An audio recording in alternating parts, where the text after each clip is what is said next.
1971 সালে ওই 30 লক্ষ শহীদের রক্তের বিনিময়ে যে স্বাধীন দেশ অর্জিত হয়েছিল, যে স্বাধীনতা আমরা পেয়েছিলাম, সেই স্বাধীনতায় সারা দেশের মানুষের যে আকাঙ্ক্ষা ছিল, যে 4টা মূলনীতি ছিল, আজকে আমাদের সেই 4 মূলনীতি ভুলুণ্ঠিত। প্রিয় ভাই ও বোনেরা, বিভিন্ন সময়ে আমাদের দেশে যারা ক্ষমতায় ছিল, ওই বিএনপি, আওয়ামী লীগ, জাতীয় পার্টি সহ যারা ক্ষমতায় ছিল, বিএনপি আমলে যখন জিয়াউর রহমান ক্ষমতায় ছিল, শুরুতেই তিনি ওই সাম্প্রদায়িক শক্তি জামাতে ইসলামকে বাংলাদেশের রাজনীতিতে প্রতিষ্ঠিত করেছিল। পরবর্তীতে এরশাদ সরকার সে বিভিন্ন সাম্প্রদায়িক শক্তি এবং জঙ্গি গোষ্ঠীকে পৃষ্ঠপোষকতা দিয়েছে। আমরা লক্ষ্য করেছি গত 15 বছর যে ফ্যাসিস্ট সরকারকে আমরা বিদায় করেছি, তারা শুধু ক্ষমতায় টিকে থাকার জন্য বিভিন্ন সময়ে বিভিন্ন জঙ্গি গোষ্ঠী, স্বাধীনতা বিরোধী গোষ্ঠী এবং বিভিন্ন জায়গায় সাম্প্রদায়িক উস্কানি দিয়ে দেশে একটি অশান্ত পরিবেশ এবং তাদের ক্ষমতায় টিকে থাকার রাস্তা তৈরি করত। প্রিয় ভাই ও বোনেরা, আমরা জানি কোন শাসক গোষ্ঠী যদি চেষ্টা করে, ইচ্ছা করে, সেই দেশে কোন সাম্প্রদায়িক দাঙ্গা বা কোন সাম্প্রদায়িক উত্তেজনা হওয়ার কোনো কারণ নাই। আমরা লক্ষ্য করেছি এই আওয়ামী লীগ সরকার যখন ক্ষমতায় ছিল, সারা দেশে জঙ্গি দমনের নামে তারা জঙ্গি লালন করেছে। ওই সাম্প্রদায়িক শক্তি বিভিন্ন রাজনৈতিক দলকে তারা প্রতিষ্ঠিত করেছে।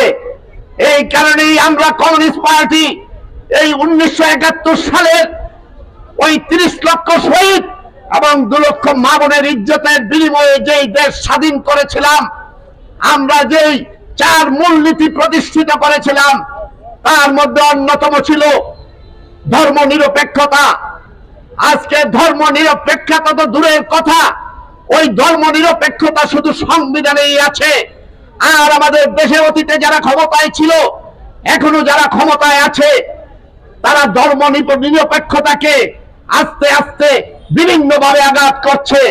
প্রিয় ভাই ও বোনেরা, 5ই আগস্ট আমাদের দেশের প্রায় 2000 ছাত্র শ্রমিক জনতা বুকের তাজা রক্ত দিয়ে এই স্বৈর শাসক ফ্যাসিস্ট শাসককে ক্ষমতা থেকে উৎখাত করেছে। আমরা সারা দেশের মানুষ ওই বৈষম্য বিরোধী ছাত্র আন্দোলনের সাথে যুক্ত হয়েছি। আমরা ওই ফ্যাসিস্ট সরকারের বিরুদ্ধে লড়াই করেছি। আমাদেরও আকাঙ্ক্ষা ছিল যেখানে বৈষম্যের কথা সামনে রেখে একটি আন্দোলন বা একটি লড়াই সূচনা হয়, সেইখানে কমিউনিস্ট পার্টি সহ সব শক্তি থাকারই কথা। আমরা লক্ষ্য করছি এই বৈষম্য বিরোধী ছাত্র আন্দোলন আমাদের দেশে ওই ফ্যাসিস্ট সরকারদেরকে বিতাড়িত করার পরেও এখন আমরা লক্ষ্য করছি বৈষম্যহীন তো দূরের কথা, বৈষম্য বিরোধী তো দূরের কথা, এইখানে শ্রমিক মালিকের বৈষম্যতা বাড়ছে, বড়লোক এবং দরিদ্র মানুষের বৈষম্য, সকল ধর্মের ক্ষেত্রে আমরা লক্ষ্য করছি ধর্মীয় বৈষম্য, সকল ক্ষেত্রে তারা বৈষম্য প্রতিষ্ঠিত করতে চায়। আমরা কমিউনিস্ট পার্টির পক্ষ থেকে স্পষ্ট ভাষায় বলতে চাই, 30 লক্ষ শহীদের 2 লক্ষ মা বোনের ইজ্জতের বিনিময়ে যেই দেশ স্বাধীন হয়েছে, সেই দেশে কোন প্রকারের সাম্প্রদায়িকতা, কোন রকমের বৈষম্য এদেশের শ্রমজীবী মানুষ, গরিব মেহনতি মানুষ এবং মুক্তিযুদ্ধের পক্ষের সকল মানুষ সেগুলো বরদাস্ত করবে না।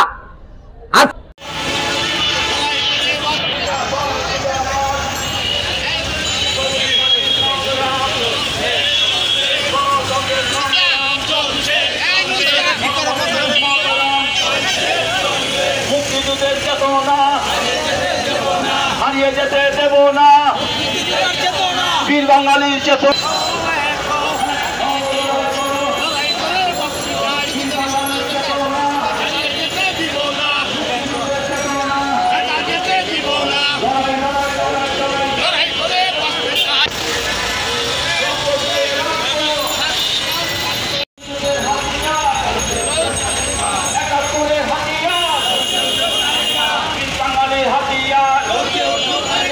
দুনিয়ার মূল